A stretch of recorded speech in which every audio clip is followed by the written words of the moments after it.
So when you go ahead and create a bucket, you're going to have to name it, and those buckets follow very strict rules in terms of how you need to name them. So S3 bucket names are similar to valid URL rules, but they actually have more rules, and this is because S3 bucket names are used to form URL links to perform various HTTPS operations. So an example of a bucket name here is my example bucket, and notice that it's being used as a subdomain on the Amazon AWS.com domain. So for whatever is valid for DNS or URLs, that's what has to be valid there. But let's go take a look at all the rules. So the first is length. You can't have bucket names longer than 63 characters, but they have to be at least 3 characters long. In terms of characters, you can only have lowercase, numbers, dots, and hyphens. Everything else, not allowed. For the start and the end, they must begin with a letter or a number. So you can't have any exotic things like a period or a hyphen in the front.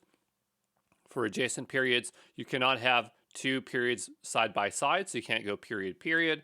For IP address formats, they're just not allowed. So if you have something that looks like this, it's going to just say no.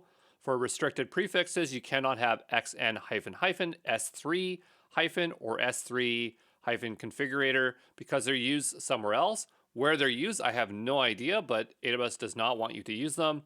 As well as we have suffixes that we're not allowed to use, like S3 alias or OLS3. In terms of uniqueness, the names have to be unique across all AWS accounts in all AWS regions within a partition. In terms of where it says within a partition, who knows what partition it's in? The point is that it's like a domain name. When you have it, and no one else can use it.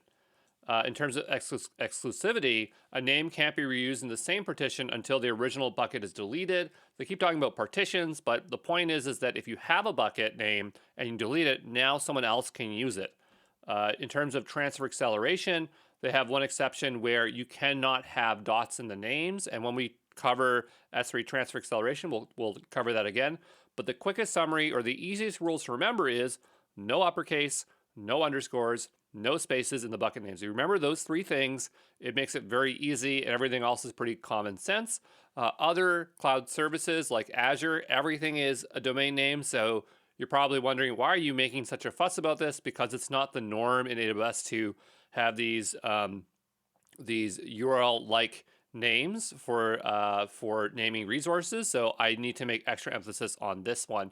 But we'll look at some examples to really hit it home in the next slide here, okay?